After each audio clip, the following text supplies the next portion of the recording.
This month's GTA Plus rewards just went live, and before you write it off as another forgettable update, there's one specific combo running right now during the first week that's worth paying attention to, especially if the Salvage Yard is already part of your setup. To be straight with you, this isn't one of those standout months where Rockstar drops something massive like the bunker bonuses or the hangar event from a while back.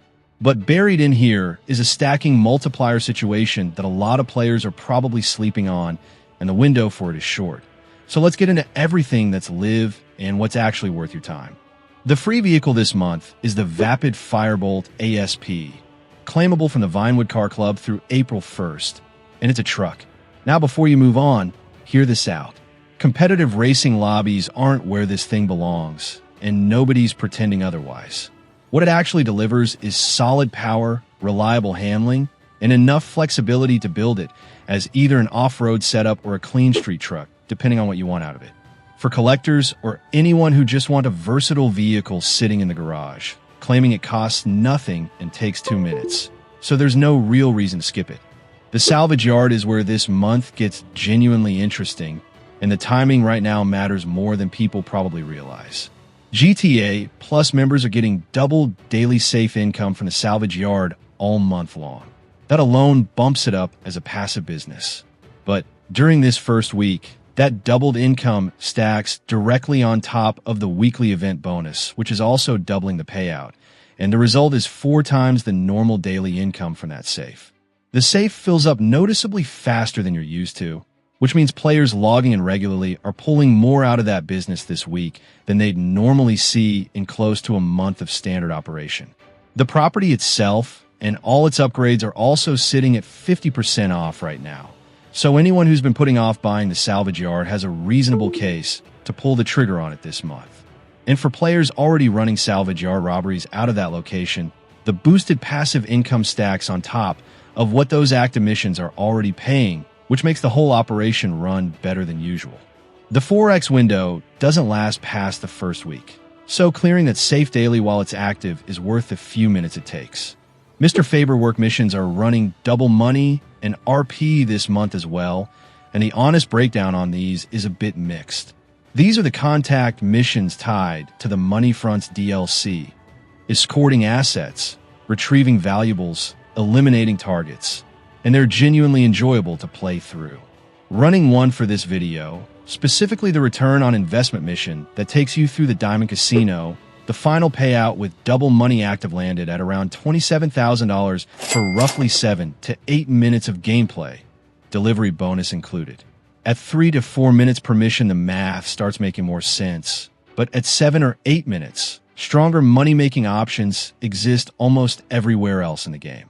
The audio bug that plagued these missions at launch has been patched, which is worth knowing.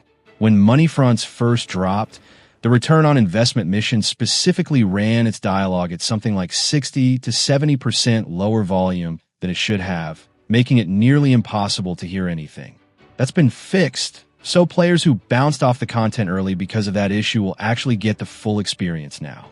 One thing to know before jumping in. Selecting a specific Faber Work mission from the jobs menu isn't possible the way it is with casino missions or standard contact missions. The game runs them in order, loops back to the first after the last one finishes, and picks up wherever you left off on your last session. Not a deal breaker, just worth knowing going in. The play here is to run through the Faber Work missions once or twice to see the content, enjoy them for what they are, and then move to something that pays better for serious grinding. Quickie farm deliveries are also doubling their payouts through April 1st, and these follow pretty much the same logic. Transporting goods around the map, straightforward delivery structure, fun enough to experience a few times. For newer players still building out their business portfolio who want some legal income work while getting started, the double payout makes these reasonable. For established players with stronger operations already running, they're not going to compete. Community races have a multiplier attached to them this month that actually gets interesting as the month goes on, starting at double money and RP, stacking to 4x during the first week alongside the other active bonuses, and climbing to 6x at some point later in the month. The tracks and modes are player created, so quality varies depending on the map, But at 6x, the payouts become worth paying attention to for players who enjoy racing content. Running these with a crew makes them more reliable and more fun at the same time. Solo players grinding race lobbies alone all month is a different calculation that comes down entirely to whether that style of content appeals to you. On the cosmetic side, the free unlock this month is the Graphite Prismatic Pearl paint job along with matching wool paint, both applied at any vehicle workshop. The finish reads as dark metallic and shifts color slightly depending on lighting conditions, and it looks genuinely clean on the right vehicle. No gameplay effect, but it's a free paint job worth picking up. The clothing additions this month are the Broker Prolapse basketball top and shorts alongside the orange camo Yeti t-shirt, both of which drop automatically into your wardrobe when you log in with GTA Plus Active. Purely cosmetic, no functional perks attached. Something a bit different showed up this month alongside the standard rewards. NBA 2K26 has been added to the GTA Plus games library on PlayStation 5 and Xbox Series X and S, accessible from March 10th through April 20th. Members also get a starter pack with some virtual currency, a skill boost, and a diamond player pack included. For anyone who doesn't already own the game and plays basketball titles, that's a solid bonus sitting on top of everything else. It doesn't touch GTA Online itself, but as an added perk, it's a nice one. The standard monthly GTA Plus benefits are all still included alongside everything else. $500,000 deposited into your Maze bank account each month, 15% bonus cash on member-exclusive SHAR cards, access to the Vinewood Car Club Garage with 100 vehicle storage, the Vehicle Workshop, and the Vinewood Club app for claiming business earnings and calling in vehicles remotely. So the summary on this month is pretty simple.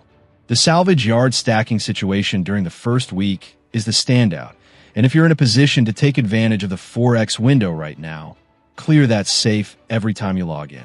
The 50% off discount on the property and upgrades makes this a reasonable month to buy in if you haven't already. The Vapid Firebolt ASP is a free truck worth grabbing before April 1st, even if it just sits in your collection. Faber Work and Quickie farm missions are worth experiencing once for the content, not worth grinding long-term. And the community race multiplier climbing to 6x later this month is worth circling back to if racing content is your thing.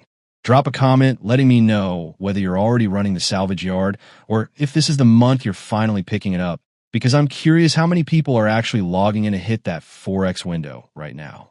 And if you want straightforward breakdowns of what's actually worth doing in GTA Online every time something new drops, subscribing keeps you in the loop. Thanks for watching, and I'll see you in the next one.